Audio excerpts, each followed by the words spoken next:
Here with reaction, author of the #1 New York Times bestseller, The Russia Hoax, the illicit scheme to clear Hillary Clinton, frame Donald Trump, Fox News legal analyst Greg Jarrett, also Fox News contributor Sarah Carter, and Ohio Congressman Jim Jordan. Thank you all.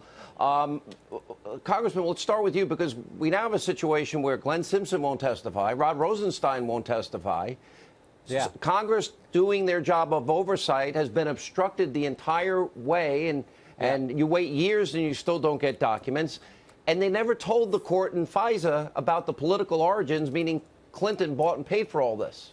Yeah, no, you're exactly right. There's a pattern here. We should compel Glenn Simpson. We should make him come out and to come to Congress and actually assert his privilege. He shouldn't just be able to phone it in.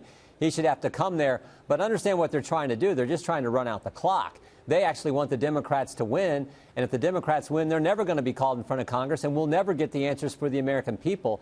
That's their goal, and Simpson is just part of a bigger pattern. Lois Lerner at the IRS targets conservatives. She takes the fifth. Brian Pagliano sets up Clinton's email system and email server. He takes the fifth in front of Congress. And now Glenn Simpson, the guy hired by the Clinton campaign who went out and hired Christopher Steele to put together the fake news dossier. He's taken the fifth. And frankly, I'm tired of it, and I know the American people are.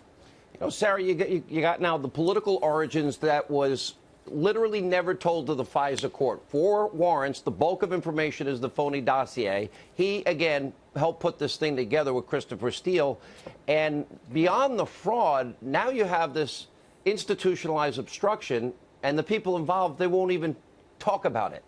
They won't even go to Congress. They won't hand them documents on it. Well, which is the reason why Congress should subpoena Rod Rosenstein. That should be on their agenda. And this is the reason why Glenn Simpson should be found in contempt if he doesn't come and discuss this before Congress. We know a couple of things, Sean, based on the reporting today, based on sources that I've spoken to. It appears that Glenn Simpson lied.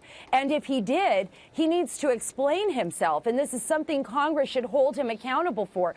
Glenn Simpson, remember, he was the one that was apparently spreading all of the stories about the Alpha server, the Russian bank that was communicating with Trump Tower. And then we eventually figured out, based on evidence, that that was not true. The FBI threw that out the minute they started looking at it. But it didn't stop Glenn Simpson from spreading malicious lies through the media, which he was doing even with the dossier. I mean, look, over and over again, we've said this, Sean. It looks like the Hillary Clinton campaign and the DNC were the only ones colluding with Fusion GPS, colluding with British foreign intelligence asset, a former Christopher Steele, who was then colluding with the Russians. There is no evidence that President Trump had any kind of collusion or communication with the Russians during the election. So the entire special counsel was really based on false premises. It was based on it, but now it all begins to fit together, Greg Jarrett, and that is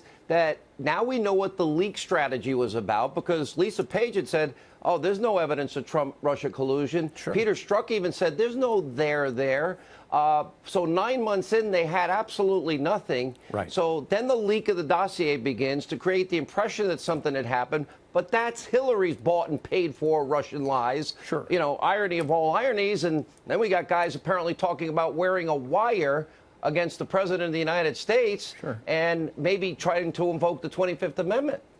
You know, President Trump said recently, I don't have an attorney general, and he's right about that. On the very first day in office, Jeff Sessions began his recusal from the case. If the president had a real and competent attorney general, he would have called Comey into his office and said, show me your evidence.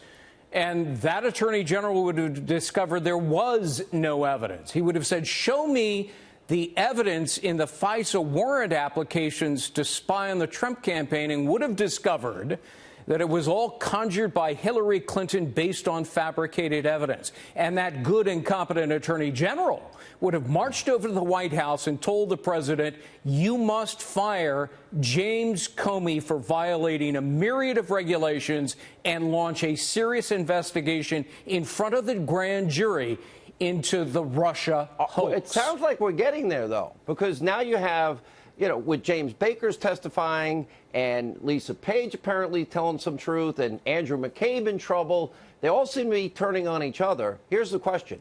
Will we ever get the declassified, unredacted 302s, Gang of Eight information, the FISA warrants? And do you all believe that this is now coming to a head and backfiring and people will pay the price? Jim Jordan. Yeah, I think we should get all that information. We've asked for it multiple times. If you remember a few weeks ago, the president initially said he was going to. Now he's going to run it through the inspector general. So hopefully soon we get it. Sarah? Oh, absolutely. I think the 302s will come before anything else, but I certainly believe that the Gang of Eight documents and the FISA will also come, maybe even after the election. That might be a little bit of a wait. Greg. Well, the rats are trapped in a cage and they're gnawing at each other and they're going to turn each other in and sing like canaries. Yeah. Okay, great. Very descriptive. Wordsmith. A very good job.